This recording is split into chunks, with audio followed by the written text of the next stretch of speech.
आवारा कुत्तों के विवाद में आरएसएस की एंट्री हो गई है दोस्तों।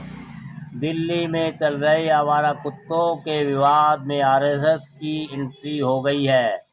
आरएसएस प्रमुख मोहन भागवत ने हाल ही में कहा है कि गली के कुत्तों को आश्रय स्थलों में नहीं रखा जाना चाहिए, जैसा कि पिछले हफ्ते सुप्रीम कोर्ट ने प्रस्तावित किया था।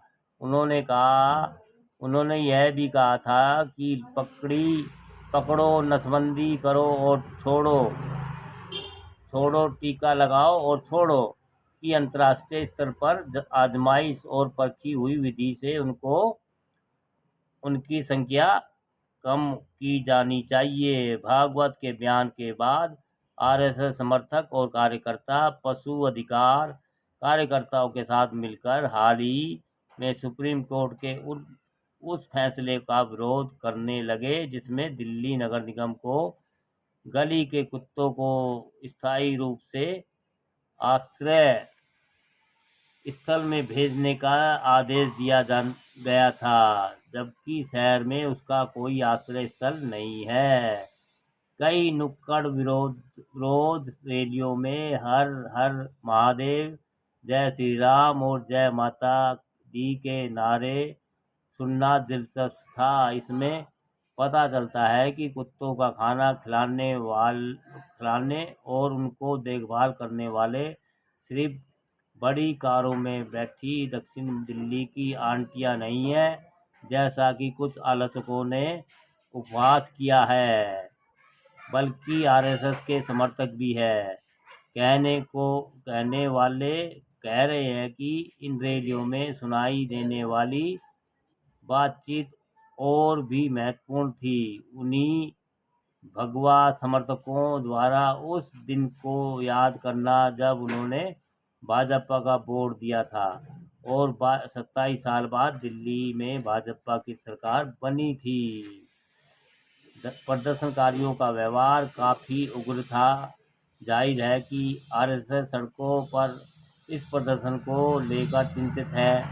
माना जा रहा है कि भागवत को आवारा कुत्तों के प्रबंध के लिए आश्रयों की बजाय नसबंदी पर टिप्पणी भाजपा के इस मुद्दे को अधिक सहानुभूतिपूर्ण और मानवीय तरीके से संबोधित करने का संकेत है।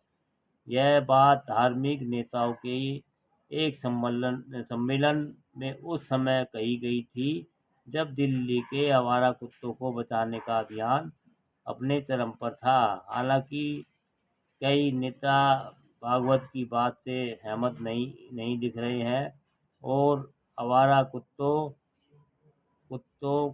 को सड़क से हटाने का अभियान चलाने के पक्ष में हैं।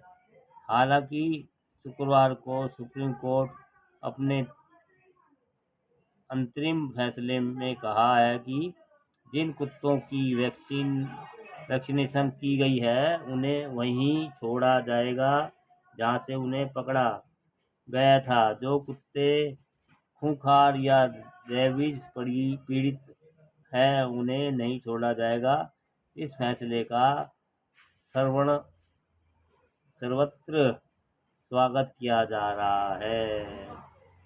दोस्तों, अब भैया आरएसएस की एंट्री हो गई है। लोग कहने वाले कह रहे हैं कि आरएसएस को Z+ सिक्योरिटी मिली हुई है, वो वाली सिक्योरिटी जो हमारे पीएम मोदी को मिली हुई है।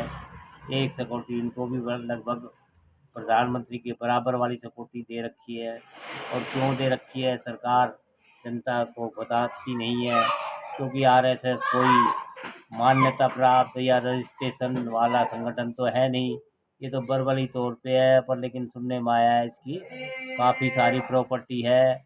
और भैया झंडे वाले में 27 मंजिला इनका कार्यालय भी है। और दोस्तों, देश के हर शहर में लगभग हर स्टेट में इनका मुख्यालय, कार्यालय और छोटे मोटे सब जगह हैं। तो भैया ये भी एक तरह से लोगों की नॉलेज में, जानकारी में कोई संगठन मान्य प्राप्त या रजिस्ट्रेशन वाला तो है नहीं।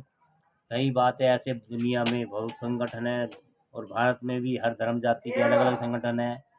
और दोस्तों, आरएसएस हर चीज़ में, हर फचड़े में टांग फंसाने की कोशिश में लगी हुई है और अपने भारत के लोगों को अपने विचार ज़बरदस्ती थोपने लगाओ या हर मतलब कोर्ट के फैसले का उसका मतलब उल्टा ही हमेशा करके जनता को बरगलाती है या क्या करती है दोस्तों। ये जनता अपने अपने विचार भी दें दोस्तों। अगर हमारी वीडियो आपको अच्छी लगती है, जानकारी अच्छी लगती है, तो लाइक कमेंट शेयर भी करते रहिए दोस्तों।